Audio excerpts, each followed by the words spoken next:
We're the indie project, Bee and Theo, and we've been living and travelling the world in vans for the past 6 years. We're currently renovating an abandoned stone barn in Portugal to turn into a beautiful tiny home for us and our cats, Ginjey Bear and Furrnando. Follow our journey from the very beginning as we document the whole process of creating an off-grid home. Good morning, it's a wonderful day here on our little plot of land in Portugal. The sun is out, it's fresh though, and it's windy. And it was so lovely to read all of your really supportive comments in our last video. Thank you so much, you're all the absolute best. And as usual, we're moving forward with things. We're doing something pretty exciting today. It's something that has been on our mind for, well, ever since we got this barn. It's been a little thing that we've been thinking, how can we sort this out? So I'm not going to tell you what it is yet. Theo's getting bits and pieces ready, but yeah, let's get started with the day.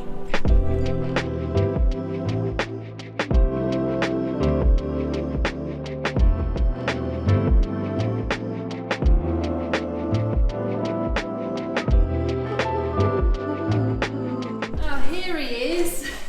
Just picking up a few tools. I'm tripping over the wood. Why am I hitting my head off things and tripping up on every video now? But today is an exciting day, and I've actually just been speaking to the woodyard, and our floorboards are arriving tomorrow, I've been told. Sometimes things can be a bit slow and get delayed, but hopefully tomorrow we'll have all the floorboards. There's a couple of things that we need to do before that, like obviously lay the battens down. That is coming very soon. But before we do that even, we've got an electrician turning up this evening who's going to give us a quote on wiring our home, because a lot of you guys have been like, where's the wiring going and where's the plumbing going? Let me show you. Before Theo shows you what's going on with the electrics and the utilities in the barn, we've just got to make sure that we have everything in place before we start, because as soon as the battens are down, it's going to be an absolute nightmare doing anything in the barn. It's going to be like an assault course walking over all those battens. So once we've got everything in place, our plan is to be able to just get it all in and done in like 2 or 3 days, so it's not a long drawn out process, because with these things it's so much easier to prepare and then you can just get it done nice and efficiently. So you can see that this big bottle of water was conveniently blocking a big hole where the services are going to come through, and the reason that that bottle is in that hole is to stop the cats coming in here and using it before we're using it. You know what I mean? I don't want them living in here before we're living in here, and they just get their muddy cat prints all over the work site, and it's just a little bit annoying. So I blocked that up, but that here, this hole, this is where all of our plumbing services are going to come in.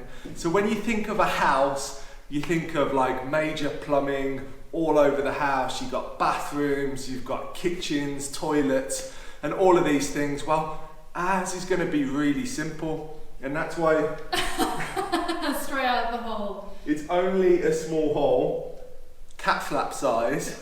So basically we're going to have our fresh water that comes through here. We're going to have our grey water that leaves here as well. So that is pretty much all the services that need to come through there. And the hole is conveniently, because we planned this, the kitchen is going here. So we're having a corner kitchen.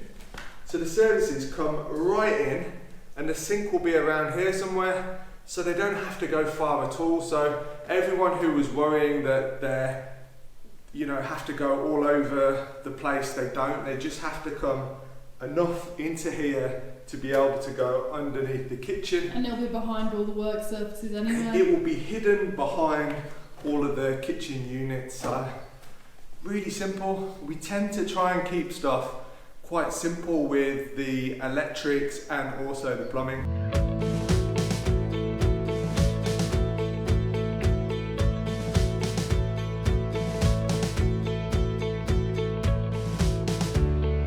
And a lot of people were also concerned about the electrical wiring. Where's that going to go? We've already plastered the walls. That would look hideous going up them, but the plan is, and it's always been, the wiring is going to go under the floor. So we're going to have electrical outputs in each corner, in the kitchen as well, because we can have a fridge, and I've got a little micro blender that I like to use every now and then, although it's a pain in the ass to wash up. But anyway, that's going on a tangent. We're having our electrics under the floor, and I'm not going to go into full detail about them because, to be fair, I don't really know what I'm talking about. So as you guys can appreciate with the electrics, it's a lot more complicated in a stone house than it would be in a traditional brick made or a wooden house, because with a wooden house you've got your stud walls, you can hide all your wiring behind that, and the same with a brick house, you'd probably hide it all behind a plasterboard. It'd be nice, clean and tidy. And what you can do with stone is, on this wall we could have hidden wires through the shapes of the stone and chiseled out certain areas. We wasn't really into that. As a little bit, there wasn't anywhere that we really needed on here to have like light switches or plugs, so we decided not to do that. Another way with our plastered walls would be to just basically plaster over the trunking and the wiring, and just have your wires sticking out, and then you can stick your plugs and your light switches on. We're not actually having any light switches or lighting in here, which might sound absolutely crazy to you, but we're going to have, in the areas where we want lighting, lovely little lamps and kind of, I don't know what you'd call them. Lamps, but like that kind of sit on the floor. Like corner lamps? Yeah. Floor lamps? Exactly, like coffee table lamps. We're going to have all the lamps. But we think that's a really good way of doing things, and it means that we can move the lighting around to adjust how we're living. So we think that's a good option. Also, all of our wiring, we've decided to go underneath the floorboards because we've got a little bit of a cavity where we can fit the wires. So we're going to have all of our plugs. So we're going to have double plugs on all the corners, and we've got USB plugs going in as well, so we can charge our phones anywhere that we're hanging out in this barn. So I think we've come up with a really good thing. Yesterday I was planning out the whole diagram of where the wiring's going to go, but we need an electrician to come in and do it for us, because to be honest, I don't know much about electrics, and we're in another country where things are done differently to it was in the UK. So I've got a Portuguese electrician coming around tonight, and hopefully we get it all done and dusted and get this floor down.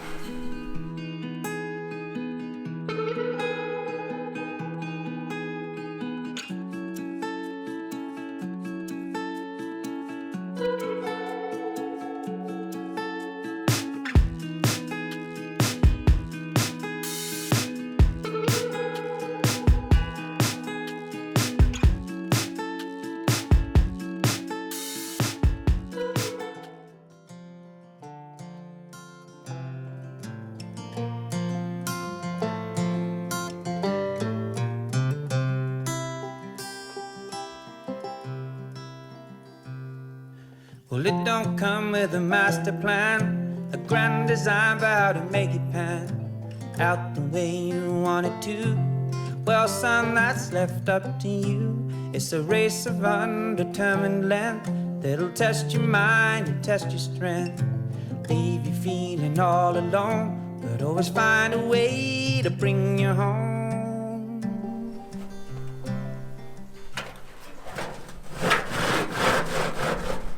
Look at that! It's perfect! Is that not an epic fire pit? That is literally perfect. From reused materials. I was going to buy a new one and I couldn't find one anywhere in Portugal. Let me take these glasses off. I couldn't find one anywhere in Portugal. And for you guys who know, what I just cut up is an old olive oil like storage barrel, and it's actually got a tap on the bottom. We've decided we're not going to use it for what we were going to use it for because it's got holes in. It would take a huge amount of restoration to bring it back to life and actually contain water or olive oil or whatever you want to store in there. It's completely rusted, but it looks amazing as a fire pit. Look at that. Wow. This is our dream. We've been wanting this. And I wasn't sure how it was going to look until I cut it, because I really like them bowl fire pits that just sit there. And I mean, this is better than any of them. This is just... I sense a fire. Look at that. A few evening fires happening now. It's winter. It's fire season right now, so sit around the fire, get some friends over around Christmas time, and this is absolutely massive. So I could be out here till midnight and still be warm with a fire going here. It is huge. And the plan is to have a really nice bench system around here. I'm going to gravel this whole area. It's going to be stunning.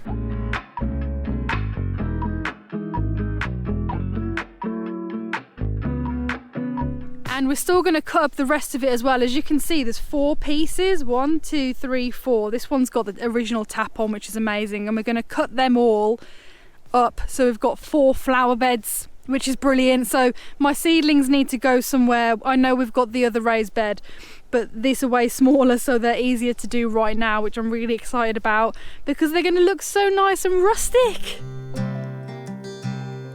We'll be careful not to waste it while planning how to make it, 'cause it only comes once and it don't last long. Always remember, it ain't something you can put on hold. Don't let it pass you by.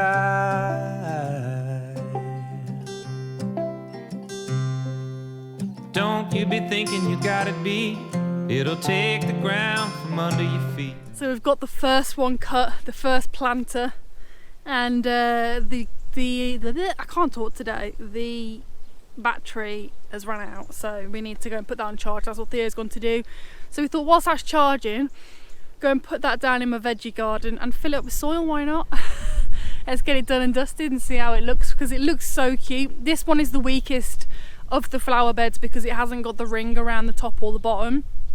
But it's fine. Once it's filled with soil, it should be perfectly good. It's very strong. It's still solid metal, so that's great. And it's got a real nice rustic look with it. The old rust on it looks so nice, and it's going to look really cute along with the other metal raised beds that I've got going on down there.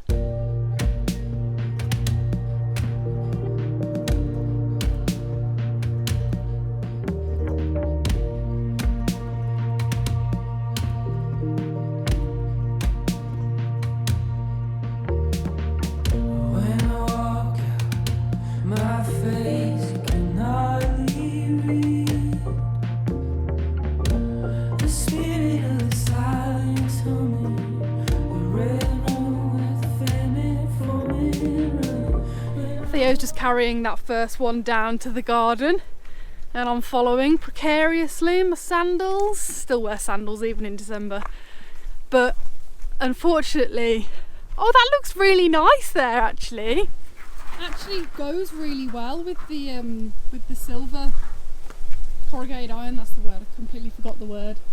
It's just so different. Like, you got the corrugated iron, which is quite shiny, and then you got like a rusted metal.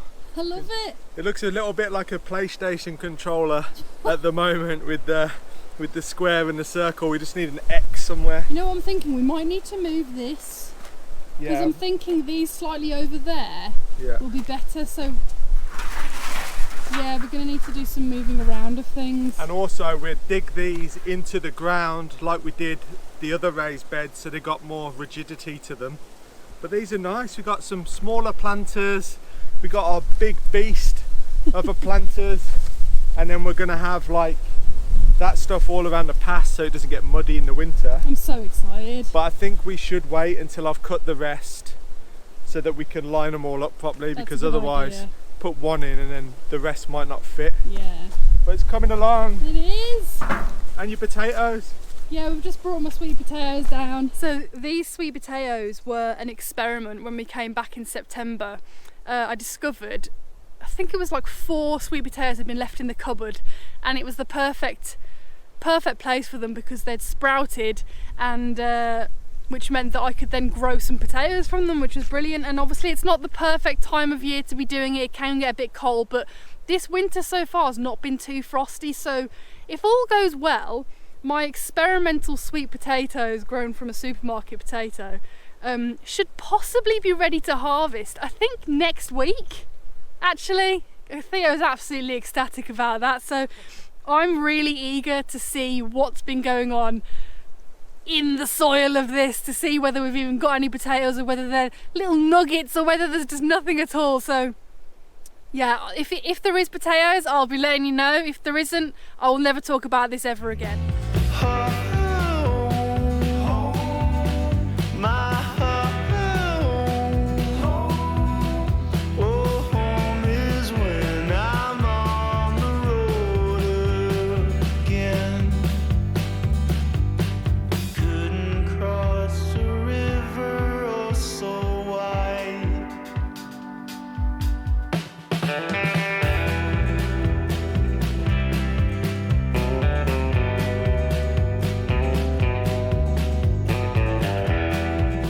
So we had to cut short what we were doing because we are currently on our way to our friend's property. Nick and Andrea, you guys probably already know them. They got their own YouTube channel now, fully fledged YouTubers, and they're doing some really cool stuff on their property. But Nick has offered to help me out, show me how to weld and help me build a window for that small little window that we need to get done. So that's going to be the task of today, hopefully.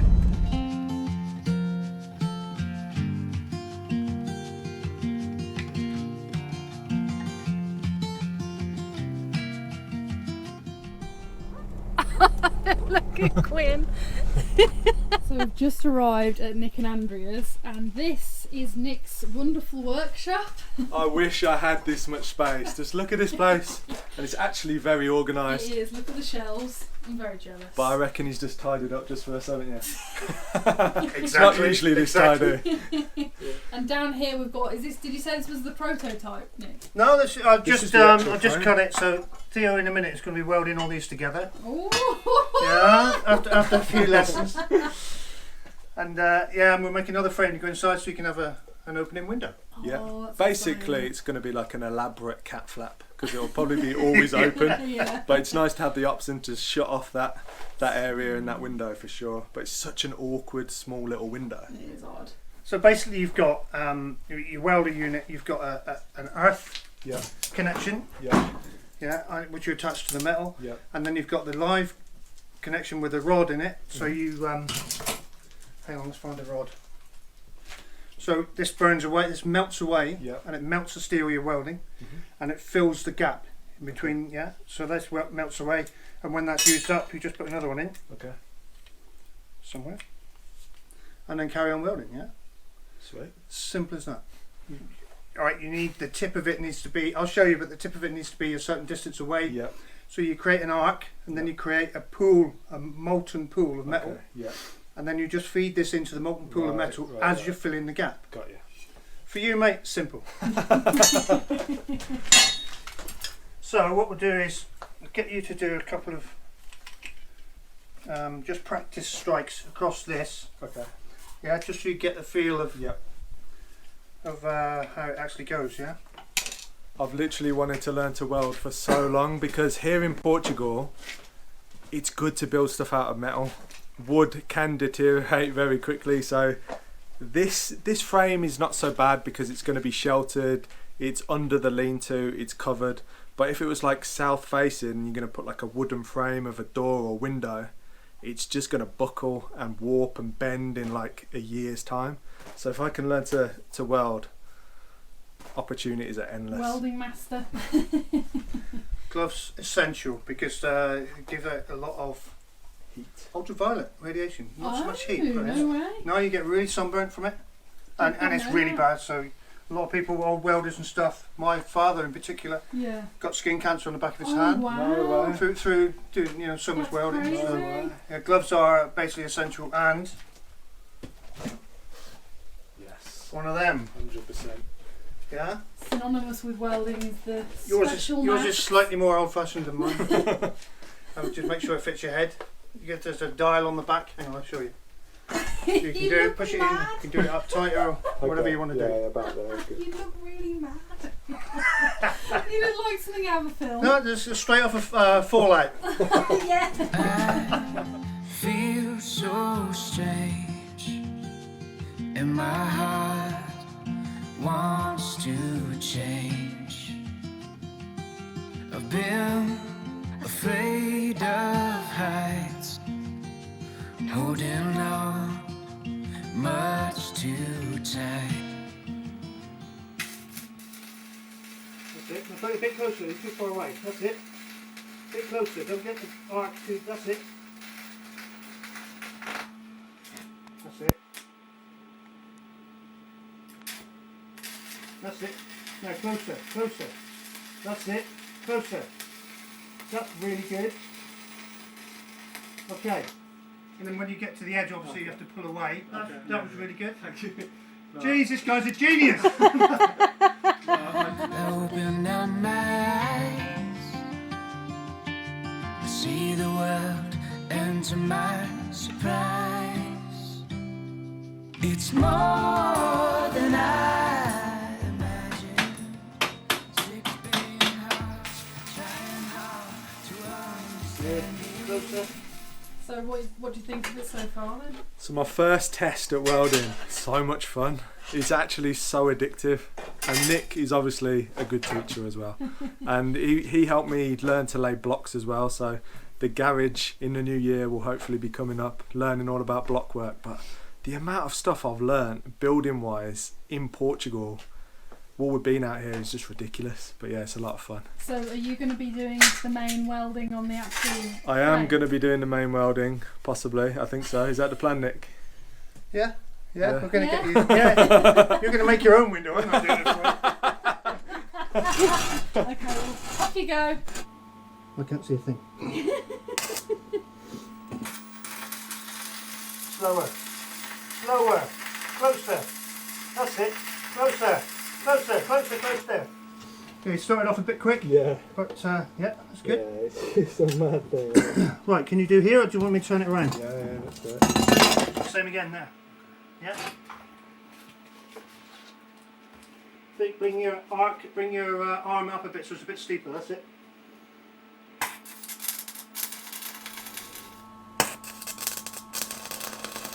Closer. Good. Bit slower.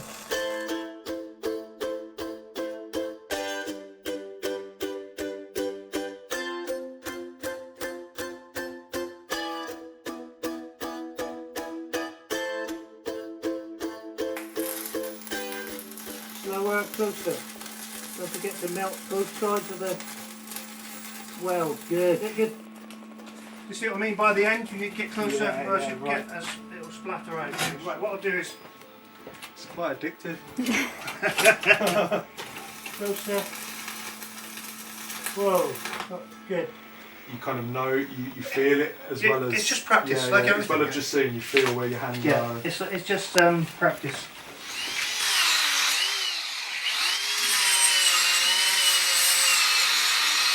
And now we've got to do the corners, yeah?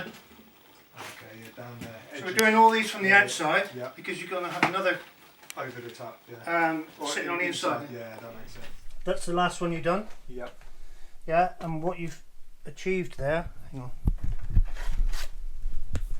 You've melted into both sides of the metal Yep. and created a nice little, that's a fairly good weld there, yeah? Okay.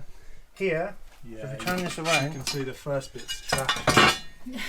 see, it's only welded on one side. Don't go too close. And mate. not, it's only welded on one side, not this side, Yes, yeah? yeah, But yeah. we can easily rectify that. We'll just clean it up and we'll put another weld Just in. run another Yeah. bead, yeah.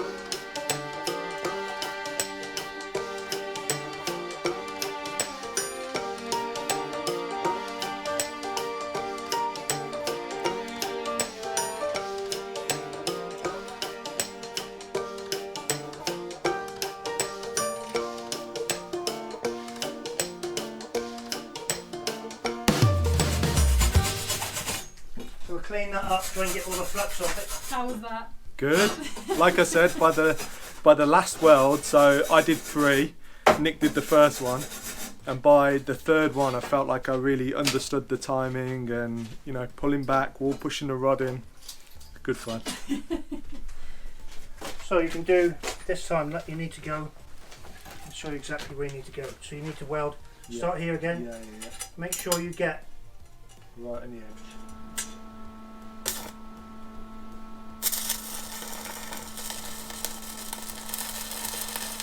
Good. Okay. So I mean, you can see the pool. Yeah. So I'll just turn it up a little bit. Oh yeah, there. See the line, yeah? Just a little spotlet where it's not welded, yeah? So and on this one, run back over that. this one's pretty good. Yeah. Little one there. Yeah. So I'm going to leave them to their welding, and I know they've got chickens, and you all know I'm obsessed with chickens and animals, so I'm going to go and hang out with them for a bit.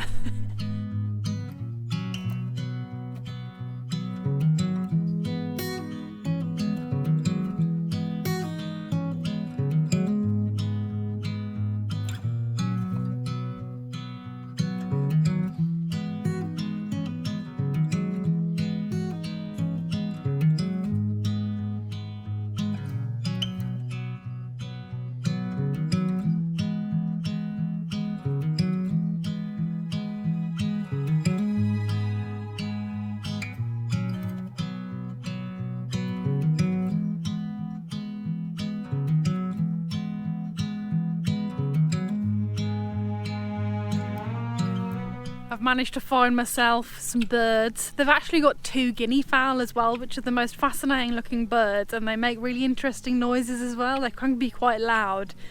They're being very quiet at the moment, so you can't hear them, but when they're loud you know that it's them. And they all came running over. I think they thought I'd have them a treat, and now I feel kind of guilty for coming over and not bringing them anything. So I've got a whole load of chickens just standing there expecting something from me, but it's just me. I've just come to hang out with them. Oh, you're still waiting for something. Here we go. Maybe you'd like a flower. I know my chickens like these flowers. Do you want that? Yeah, flowers taste great, don't they?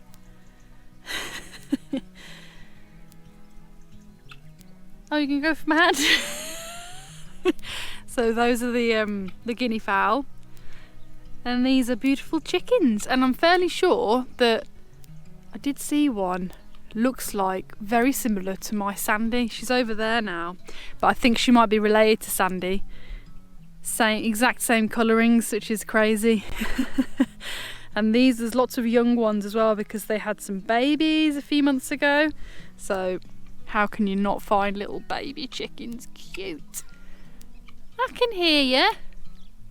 Tell you what, the guinea fowl's got the funniest looking faces. They've got these interesting, like, kind of wattles hanging out from the sides of their mouths. They're very interesting. And then behind me is this garden.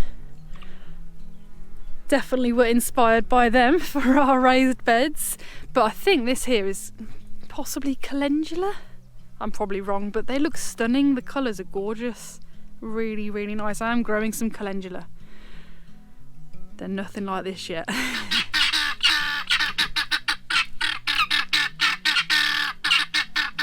Always good hanging out with chickens. I'm going to go and see how they're getting on, because it's actually quite quiet now, so maybe they're finished.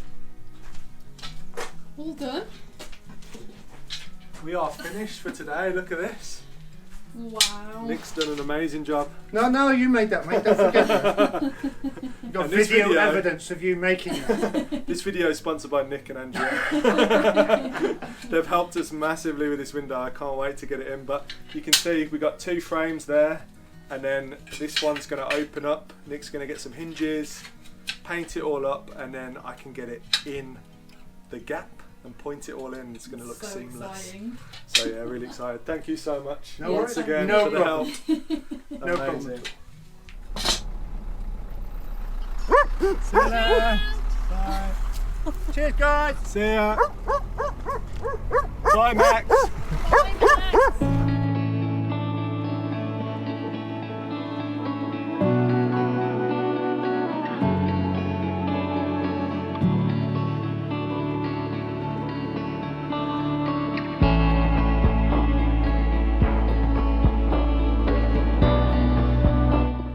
What a fantastic day. I feel like we've got loads of really cool stuff accomplished. A lot of stuff involving metal, funnily enough. I can't wait for that window to go in. Nick's got some finishing touches to do on it, but right now It's the perfect time of day for me to go and water my veggie garden. All of my veggies are still prospering nicely. The lettuce, oh all right Fernando, the lettuce feels like it's gone on a massive growth spurt recently. It's suddenly got really bushy and huge, especially this one. Look at that whopper. And then this one's getting so big that it's falling to the side. Is it normal to create stakes for brassicas? I don't know. Yeah, like this one here is huge, but everyone's doing nicely, looking fantastic. Now it's time to water them so they can continue to grow wonderfully.